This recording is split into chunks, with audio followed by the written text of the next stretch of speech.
नमस्कार, स्वागत है आपका उत्तराखंड खबरनामा न्यूज में। हल्द्वानी विधायक सुमित हृदयेश ने एक साथ कई अहम राष्ट्रीय और सामाजिक मुद्दों पर अपनी प्रतिक्रिया दी है। बांग्लादेश में हिंदुओं पर हो रहे कथित अत्याचार, जेएनयू में हुई नारेबाजी और उत्तराखंड की बेटी अंकिता भंडारी हत्याकांड को लेकर उन्होंने केंद्र सरकार और भाजपा पर तीखा हमला बोला है।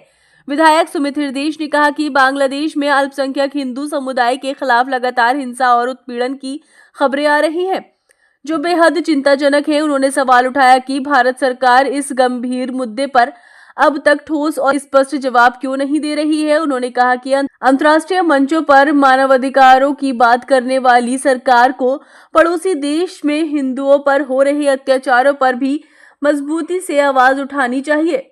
जेएनयू में हाल ही में हुई नारेबाजी को लेकर भी विधायक ने कड़ा रुख अपनाया।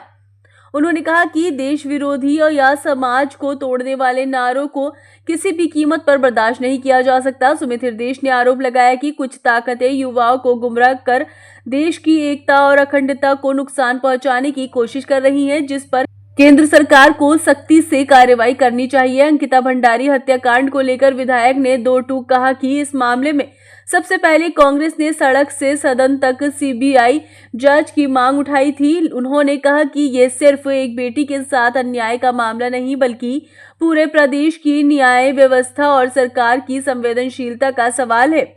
सुमित हृदयेश ने आरोप लगाया कि सरकार ने शुरुआत से ही इस मामले में सच्चाई सामने लाने के बजाय लीपापोती करने का प्रयास किया है। उन्होंने कहा कि कांग्रेस पार्टी ने लगातार प्रदर्शन, मोर्चा और विधानसभा के माध्यम से अंकिता को न्याय दिलाने की लड़ाई लड़ी है और आगे भी ये संघर्ष जारी रहेगा।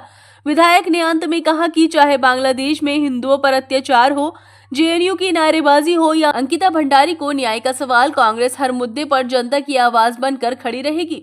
सनातन धर्म जो है मानवता को सर्वोपरि रखता है और जिस प्रकार से हम देख रहे हैं पूरी विश्वकालिक परिस्थिति एक नफरत के प्रति हम देख रहे हैं, हिंसा के प्रति उकसाया जा रहा है राजनीति के बल पर।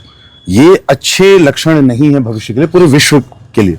और विशेषतः अगर मैं बांग्लादेश की बात करूं कि वो हमारा पड़ोसी मुल्क है, अब हमारे अड़ोस पड़ोस के जितने सारे मुल्क हैं आप देख रहे हैं वहां परिस्थिति कैसी है।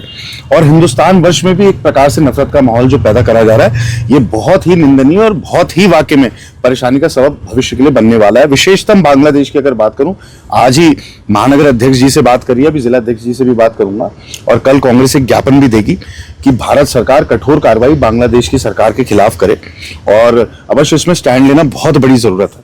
और पूरे विश्व में भी भारतीय जहां जहां जिन देशों में बसे हुए हैं, अगर आप देखें वहां पे क्या परिस्थिति है, तो उनके साथ बड़ा तगड़ा भेदभाव करा जा रहा है, हिंसा करी जा रही है।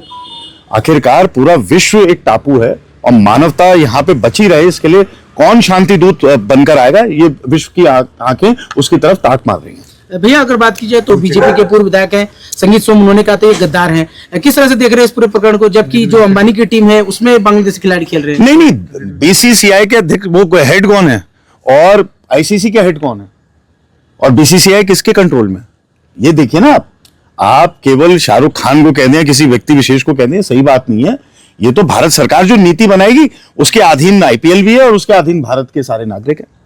ये भारत प्रदेश की संयुक्त मांग है, प्रदेशवासियों की संयुक्त मांग है कि इस विषय में अवश्य सिटिंग जज की निगरानी में सीबीआई की जांच हो। और कल मुख्यमंत्री जी ने यह बात अवश्य प्रेस में बोली कि मैं अंकिता के माता पिता जो चाहते हैं वैसा करूंगा। आज अखबारों में भी हेडलाइन यही है, तो अगर वो ऐसा करेंगे तो हम सब सराहना करेंगे। तो हमारी भी मांग है माननीय मुख्यमंत्री जी से। भारतीय जनता पार्टी के जितने कद्दावर मंत्री नेता हैं उन्होंने भी अपील करी, पूर्व मुख्यमंत्रियों ने भी अपील करी है। ये संयुक्त, देखिए इसमें राजनीति ना हो, ये आम जनमानस का एक आंदोलन बन चुका है और घर घर में अंकिता भंडारी का नाम लिया जा रहा है, उसके न्याय की मांग करी जा रही है। मुख्यमंत्री तो कह रहे कांग्रेस जो है राजनीति कर रही है, नहीं कांग्रेस में ऑडियो आता है और दिल्ली में जो है जाकर प्रेस कॉन्फ्रेंस कर नहीं, देखिए प्रेस कांग्रेस करती है, कांग्रेस तो पूरे देश की पार्टी है और ये विषय केवल उत्तराखंड का रहा तो नहीं है। आप देखिए पूरे देश में इसकी चर्चा हो रही है, ऐसा कोई प्रांत नहीं, कोई प्रदेश नहीं जहां पे इसकी चर्चा नहीं हो रही है। और अवश्य मैं ये कहूंगा राजनीति नहीं, पहले दिन से जब से हत्याकांड हुआ उस दिन से अगर किसी पार्टी ने सड़क से सदन तक सीबीआई जांच की मांग करी वो कांग्रेस पार्टी है। में जिस तरीके से कल नारेबाजी हुई है और उसको किस तरीके से देखते हैं, कितना दुर्भाग्यपूर्ण है? नहीं, ये दुर्भाग्यपूर्ण है। देखिए दलगत राजनीति से ऊपर उठकर भी हम लोग होते हैं, कोई भी राजनीतिक दल का नेता हो, शीर्ष नेतृत्व हो, सरकार किसी की भी हो, आपको संस्कार और पदों का सम्मान करना पड़ेगा। आप ठीक है, आपको निंदा करनी है। एक सुप्रीम कोर्ट का आदेश, सुप्रीम कोर्ट के आदेश की आप सरकार से जोड़कर आप उसको कैसे आप वहां पे नारेबाजी कर रहे हैं। और चलिए आपने नारेबाजी भी कर दी तो उस नारेबाजी का स्तर बेहद ही निंदनीय, मैं इसकी घोर निंदा करता हूं। देश के प्रधानमंत्री हैं, देश के गृह मंत्री हैं, ठीक है, हम नीतियों में हो सकता है कि ना माने, विचारधारा में हो सकता है उनकी बात ना माने, लेकिन सम्मान सबका होना चाहिए।